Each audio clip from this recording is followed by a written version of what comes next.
Hi అండి, నమస్తే. Welcome to my channel all rounder Bhargavi. నేనైతే ఇప్పుడు ఈ వీడియోలో ఈ డ్రెస్ని ఈజీగా ఎలా కట్ చేసి స్టిచ్ చేశానో చూపిస్తున్నానండి. కట్స్ కానీ హ్యాండ్స్ కానీ చాలా ఈజీగా స్టిచ్ చేసేయచ్చు. హ్యాండ్స్ అంటే ఇవి చాలా చిన్న క్లాత్తో లాంగ్ హ్యాండ్స్ స్టిచ్ చేశాను అనమాట. నెక్కి అలా పోట్లీ బటన్స్ డిజైన్ కూడా పెట్టాను. ఈ క్లాత్లో గ్రీను మెరూను ఉన్నదండి, లీవ్స్ లాగా. అందులో రెడ్ కలర్ అయితే మెరూన్ కలర్ అయితే తీసి పోట్లీ బటన్ స్టిచ్ చేశాను అనమాట. ఇది 2 పీసెస్ తీసుకున్నాను, కాటన్ ఫ్యాబ్రిక్. నాకు ఒకటి, మా పాపకి ఒకటి స్టిచ్ చేద్దాం అన్నట్టు. ఇదైతే ఇప్పుడు మా పాపకి స్టిచ్ చేస్తున్నాను అనమాట. చాలా బాగుందండి ఫ్యాబ్రిక్. కాటన్ మెటీరియల్ కాదు, ఓన్లీ కాటన్ పీసెస్ 2 మీటర్స్ అనమాట, విడిగా దొరుకుతాయి. అది షోల్డర్ విడ్త్ 5.5 ఇంచెస్ పెట్టాను. ఇదేమో 2.5 పెట్టాను అనమాట. నెక్ ఫ్రంట్ నెక్ వచ్చి 4 ఇంచెస్, బ్యాక్ నెక్ వచ్చి 6 ఇంచెస్. మీకు ఇంకా కొంచెం మెజర్మెంట్ పెద్దది కావాలనుకుంటే 5 ఇంచెస్ 7 ఇంచెస్ కూడా పెట్టచ్చండి. ఇక్కడ షోల్డర్ ఎంత ఉందో అలాగే ఆర్మ్ హోల్ కూడా 5.5 ఇంచెస్ పెట్టి, అడ్డం కూడా కరెక్ట్గా ఉందో లేదో చూసుకొని, ఇక్కడ చెస్ట్ లూజ్ వచ్చి 8.5 ఇంచెస్ పెడతాను అనమాట. ఒక 1 ఇంచ్ ఖర్చు అంతేనండి. ఇక్కడ చెస్ట్ లూజు మొత్తము 34 ఇంచెస్కి 4 పార్ట్స్ డివైడ్ చేసి 8.5 ఇంచెస్ పెట్టాను అనమాట. ఇలాగా రౌండ్ స్కేల్ సహాయంతో మొత్తము కూడా ఈ విధంగా మార్కింగ్ చేసేసుకోవాలి. చాలా ఈజీ అండి. ఇప్పుడు షోల్డర్ దగ్గర నుంచి 15 ఇంచెస్ దగ్గర ఒక మార్క్, అలానే 21 ఇంచెస్ దగ్గరికి ఒక మార్క్ అనమాట. చెస్ట్ లూజ్ అయిపోయింది. ఇక్కడేమో వెస్ట్ లూజ్ అనమాట 15 ఇంచెస్కి. ఇక్కడ 34 కదా, ఇదేమో 29 ఇంచెస్ అనమాట. ఇదేమో 36 ఇంచెస్ అనమాట హిప్ లూజ్. ఇప్పుడు వీటిని బై 4 చేసుకొని 34ని బై 4 చేస్తే 8.5 ఇంచెస్ వచ్చింది. ఇలాగ 29ని 36ని బై 4 చేసి ఇక్కడ 9 ఇంచెస్ దగ్గర మార్క్ చేసుకొని ఈ విధంగా మొత్తం ఒక లైన్ డ్రా చేసేసుకోవాలి. ఇక్కడ 1 ఇంచ్ ఖర్చు పెట్టాను కదా, అలా 1 ఇంచ్ మార్క్ చేసేసుకొని ఇలా లైన్ గీసేసుకోవాలి. ఇలా స్కేల్ సహాయంతో కట్స్కి ఈ విధంగా గీసేసుకుంటున్నాను అనమాట. చాలా ఈజీ అండి డ్రెస్ కటింగ్. ఇంతేను. దీన్ని ఇప్పుడు మొత్తము అటు సైడ్ 1 ఇంచ్ ఖర్చు మార్క్ చేసాం కదా, అక్కడి నుంచి ఈ విధంగా మొత్తము కూడా ఇలా కట్ చేసేసుకోవాలి. ఈ విధంగా ఆర్మ్ హోలు, నెక్ అయితే ఫ్రంట్ నెక్ ఓన్లీ కట్ చేస్తున్నాను, బ్యాక్ నెక్ విడిగా తీయాలన్నమాట. ఫ్రంట్ నెక్ అయితే 2 కట్ చేసేసుకోవచ్చు. ఇప్పుడు 1 పార్ట్ పక్కకు తీసేసి ఇప్పుడు దీనికేమో బ్యాక్ నెక్ కట్ చేసేస్తున్నాను అనమాట. ఇలాగ బ్యాక్ నెక్ కట్ చేసేసిన తర్వాత ఫ్రంట్ నెక్కి ఆర్మ్ హోల్కి లోతు తీసుకోవాలన్నమాట.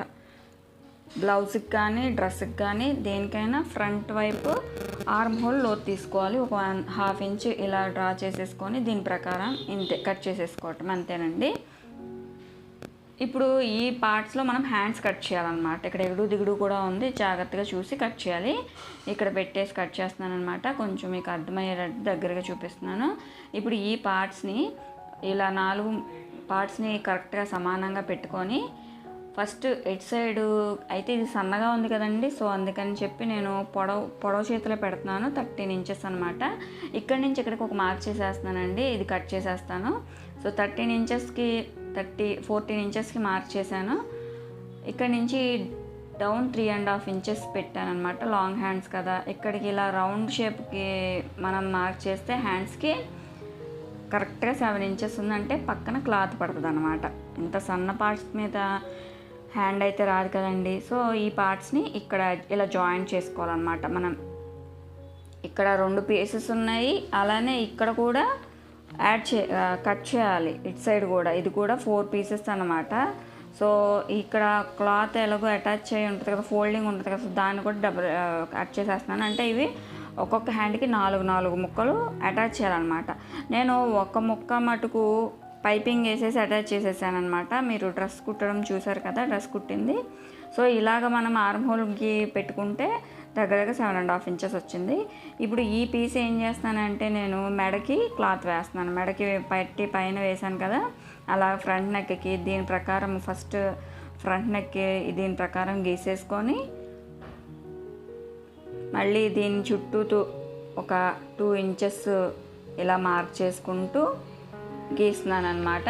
మెడ సేమ్ ఇలా 2 ఇంచెస్ ఉండే విధంగా ఇలా మార్క్ చేసుకుంటూ ఇది కట్ చేస్తాను అనమాట.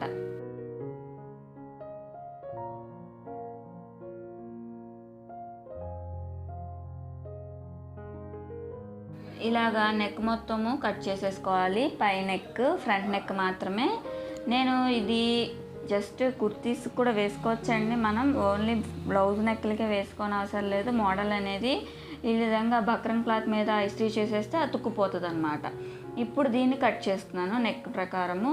యాక్చువల్లీ ఇలా కట్ చేసినాక కూడా మనం అరేంజ్ చేసుకోవచ్చు, కానీ దానికన్నా ఇది సింపుల్ వే అనమాట. అరేంజ్ చేసేసినాక ఈ చుట్టూ ఉన్న వేస్ట్ని, ఎక్సెస్ పార్ట్ని మొత్తం కట్ చేసేసుకోవాలన్నమాట.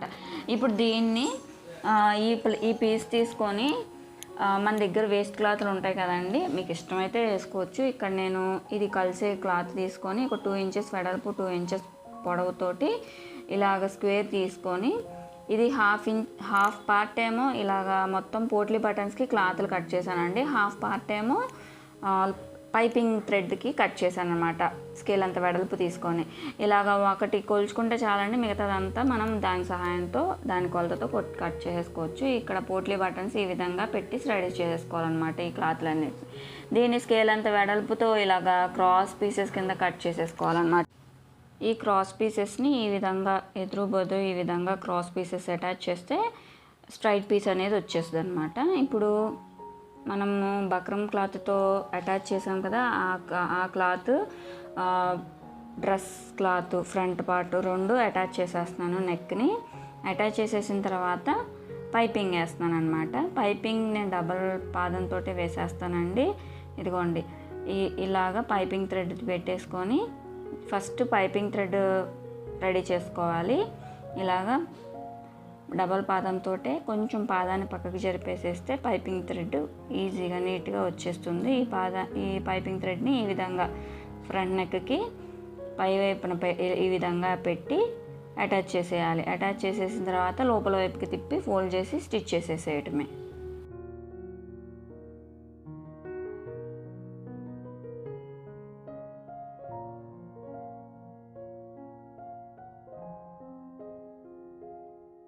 ఇలా అటాచ్ చేసేసిన తర్వాత లోపల నెక్ అయితే ఉంది కదండి, అది కొంచెం స్టిఫ్గా ఉంటుంది, ఎందుకంటే బక్రం క్లాత్ వేసాం కదా, అందుకని లోపల వైపు మటుకు చిన్న చిన్నగా టక్స్ పెట్టాలి. పైన క్లాత్ ఎలాగో మనం క్రాస్ పీసే కదా తీసుకున్నాం, సో అందుకని పైన క్లాత్కి ఈ పైపింగ్ క్లాత్ని కట్ చేయాలి. సో దీన్ని లోపలికి ఇలా ఫోల్డ్ చేసి నెక్ మొత్తము ఫస్ట్ పైపింగ్ కుట్టేయాలన్నమాట. ఇది కంప్లీట్ అయిపోయిన తర్వాత ఇది చివరన ఉంది కదా, దీన్ని ఇలా లోపలికి కొంచెం ఫోల్డ్ చేసుకుంటూ లోపలికి మొత్తము కూడా ఫస్ట్ ఫోల్డ్ చేసేసుకోవాలి. ఇది బక్రం క్లాతే కాబట్టి మనం ఇలా ఫోల్డ్ చేసినా ఉంటుందన్నమాట. ఇలా మొత్తము ఈ విధంగా ఫస్ట్ ఫోల్డ్ చేసేసుకొని మీరు అవసరమైతే కొంచెం ఐరన్ అయినా చేసుకోవచ్చు. ఇలాగా పోట్లీ బటన్స్ని ఒక్కొక్కటి పెట్టి కుట్టేసుకోవడమే. ఇక్కడ నేను సింగిల్ ఫుట్ యూస్ చేస్తున్నాను. పోట్లీ బటన్స్కి అంటే అది నీట్గా వస్తుందని చెప్పి నేను సింగిల్ ఫుట్ యూస్ చేసి ఈ విధంగా స్టిచ్ చేస్తాను అనమాట. ఇలా మొత్తము ఒకసారి అరేంజ్ చేసేసుకోవాలండి. మనకు కరెక్ట్గా సరిపోతాయా లేదా అని చూసుకోవాలి కదా పెట్టుకుంటూ కుట్టేస్తే. సో అందుకని ఫస్ట్ పోట్లీ బటన్స్ మన దగ్గర ఉన్నాయి, సరిపోతాయా లేదా, లేకపోతే కొంచెం దూరంగా పెట్టుకోవాలా దగ్గర పెట్టుకోవాలని అడ్జస్ట్ చేసుకొని ఈ విధంగా ఫస్ట్ అటాచ్ చేసేసుకోవాలన్నమాట. చూడండి ఎంత బాగా వచ్చిందో. ఇంతే, వెనకాల వైపుకి ఏం కనపడదు, ఓన్లీ పైపింగ్ థ్రెడ్ తప్పుతా. ఇప్పుడు బ్యాక్ నెక్ కూడా ఇలాగ పైపింగ్ థ్రెడ్ వేసేసుకోవటమే.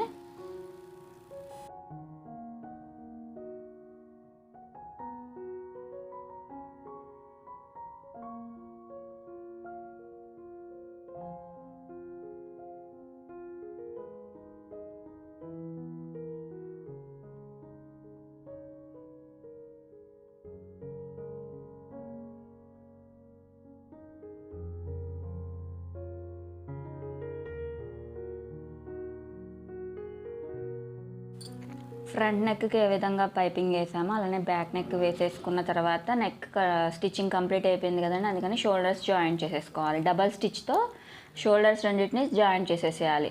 ఇప్పుడు హ్యాండ్స్ అన్నమాట. హ్యాండ్స్ మనం క్లాత్లు కట్ చేసేసాము, కానీ అవి అటాచ్ చేయాలి. ఇదిగోండి ఈ విధంగా కొంచెం దగ్గరికి చూపిస్తున్నానండి. ఇవి మొత్తము పీసెస్ కింద ఉన్నాయి కదా, ఒక హ్యాండ్కి వచ్చి 4 పీసెస్కి వచ్చినాయి. అంటే వన్ సైడ్ ఈ విధంగా 2 పీసెస్ అటాచ్ చేయాలి. ఇక్కడ వంపు ఉంది కదా, ఈ వంపుని ఏమాత్రం మీరు దాన్ని ఏం పట్టించుకోని అవసరం లేదు, జస్ట్ మీరు స్ట్రైట్ లైన్ వేసేసుకోవాలి.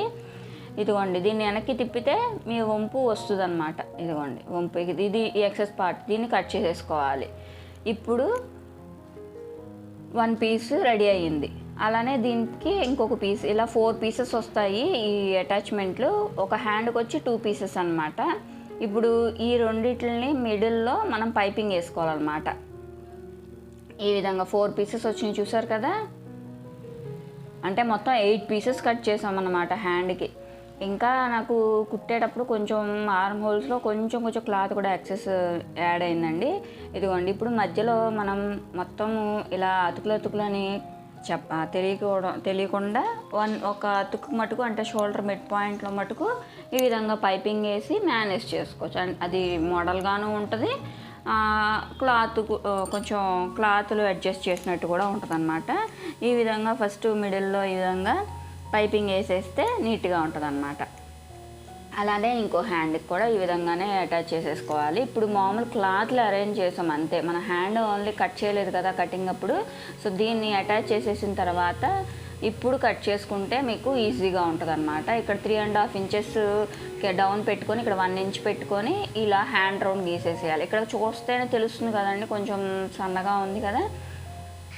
ఇక్కడేమో 5 ఇంచెస్ పెట్టాను. కింద హ్యాండ్ రౌండ్ వచ్చేసేసి ఇదిగోండి, ఇక్కడ ఆర్మ్ హోల్ ఫ్రంట్ నెక్కి కొంచెం ఫ్రంట్ హ్యాండ్కి లోతు తీసుకోవాలన్నమాట ఇక్కడ గీసుకునేటప్పుడే. ఇదిగోండి మొత్తము ఇలాగ డబల్ ఫోల్డ్ 2 హ్యాండ్స్ ఈ విధంగా పెట్టుకొని ఫస్ట్ అరేంజ్ చేసుకొని ముడతలు లేకుండా నీట్గా పెట్టుకొని ఈ విధంగా ఫస్ట్ పైన ఉన్న క్లాత్ని పైన ఉన్న గీత వైపుని ఫస్ట్ కట్ చేసేసిన తర్వాత ఇప్పుడు ఫ్రంట్ వైపు క్లోత్ తీసుకోవాలి కదా, అది 2 పీసెస్ కట్ చేసుకుంటే చాలన్నమాట. ఆర్మ్ హోల్ కట్ చేయాలి ఫ్రంట్ పార్ట్కి, ఫ్రంట్ వైపు, అలానే హ్యాండ్స్ కూడా కట్ చేయాలన్నమాట. ఇప్పుడు కటింగ్ అయిపోయింది కదా, ఇక్కడ కింద వైపున ఒక చివరన ఇలా ఫోల్డ్ చేసి ఒక స్టిచ్ వేసేసేయండి 2 హ్యాండ్స్కిను. ఇలా వేసేసిన తర్వాత ఇంకా డ్రెస్కి అటాచ్ చేసేయటమే. హ్యాండ్స్ ఎలాగోలాగా మనం ఉన్న క్లాత్ని ఫుల్ హ్యాండ్స్ కట్ చేసి స్టిచ్ చేస్తున్నాం అనమాట. ఇప్పుడు మధ్యలో అంటే షోల్డర్ మిడ్ పాయింట్ దగ్గర ఈ పైపింగ్ లైన్ ఉండే విధంగా అరేంజ్ చేసుకొని first half second half, first half ఈ విధంగా అటాచ్ చేయాలి. చూడండి, కొంచెం క్లాత్ అనేది అటాచ్ చేయాల్సి వచ్చిందనమాట. ఇప్పుడు పైన ఎలాగో కట్ చేసాం కదా, ఆ క్లాత్ నేను ఇక్కడ అటాచ్ చేశానండి, అది రాలేదు. సో ఒక హాఫ్ అటాచ్ చేసిన తర్వాత ఇంకో హాఫ్ ఈ విధంగా అటాచ్ చేస్తున్నాను. కొంచెం ఎక్కువ క్లాత్ ఉన్నా పర్వాలేదు, కట్ చేసేసుకోవచ్చు అటాచ్ చేసేసిన తర్వాత. ఇక్కడ చూడండి, ఇక్కడ ఎక్కువ క్లాత్ ఉంది. సో నేను ఇలా మొత్తం ఇంకో డబల్ స్టిచ్ వేసిన తర్వాత ఇలా హ్యాండ్ మాదిరి మనం అటాచ్ చేస్తాం కదా, సో ఇక్కడ ఎక్సెస్ క్లాత్ని ఈ విధంగా పెట్టి కట్ చేసేసాను అనమాట. ఇప్పుడు హ్యాండ్ దగ్గర నుంచి మొత్తం డ్రెస్ కింద వరకు స్టిచ్ చేసేస్తున్నానండి. చాలా ఈజీను, మన కట్స్ కట్టుకోవడానికి అక్కడ వరకు ఇలా రఫ్ లాగి ఆపేయాల్సిన పని లేదు. రఫ్ లాగైనా ఈ కింద వరకు అటాచ్ చేసేస్తున్నాను. చాలా ఈజీ అండి కట్స్ ఈ విధంగా కుట్టడం. ఇదిగోండి కట్ చేసేసాను. ఇప్పుడు దీన్ని రివర్స్ తిప్పేసేసి ఇక్కడ ఈ క్లాత్ ఉంది చూసారా, ఇది జస్ట్ ఏదో ఆయిల్ అంటిందంతే. ఇది ఇలాగ ఫోల్డ్ చేసేసి ఇటు సైడ్ నుంచి మనం ఎలాగో మార్క్ చేసాం కదా, రఫ్ లాగాను చూసారు కదా, అక్కడ వరకు కూడా ఈ విధంగా స్టిచ్ చేసేయాలన్నమాట. ఇక్కడ ఇగోండి రఫ్ ఇక్కడ లాగాను కదా, అక్కడ ఇలా మనం పాదం పక్కకి తిప్పి ఈ విధంగా మళ్ళీ ఇటు సైడ్ కిందకి ఇలాగా ఫోల్డ్ చేసి ఇటు సైడ్ కుట్టేసుకోవాలన్నమాట. ఇలాగ కట్స్ చాలా ఈజీగా స్టిచ్ చేసుకోవచ్చు. ఇప్పుడు మొత్తం కంప్లీట్ అయిపోయిన తర్వాత ఇలా కట్టర్ సహాయంతో కానీ కుట్లిప్పేది కొంచెం సన్న నిడిల్ ఉంటుంది దాంతోనైనా కానీ ఈ విధంగా మొత్తము కూడా ఇలాగా స్టిచ్చెస్ తీసేస్తే కట్స్ రెడీ అయిపోతాయి. ఇప్పుడు దీని పక్కన ఒక స్టిచ్ వేసేసుకోవాలి. ఒక స్టిచ్ వేసేసుకొని అంచులు కూడా ఫోల్డ్ చేసి స్టిచ్ చేసుకుంటే డ్రెస్ రెడీ అయిపోతుందండి. ఇదిగోండి డ్రెస్ ఫుల్ హ్యాండ్స్ చూసారా ఎంత నీట్గా వచ్చినాయో. మనం కట్స్ కుట్టినా సరే దాన్ని పైపింగ్తో కవర్ చేస్తాం అనమాట. ఇక్కడ ఫినిషింగ్ కూడా ప్లస్ వచ్చింది ఆర్మ్ హోల్లో. నెక్ చూసారా ఎంత బాగా వచ్చిందో. కట్స్ కానీ డ్రెస్ నీట్ ఫినిషింగ్ అనమాట. మీకు కనుక అర్థమైతే ప్లీజ్ సబ్స్క్రైబ్ మై ఛానల్. అలానే నా ఛానల్లోని వీడియోస్ని ఒకసారి చూడండి.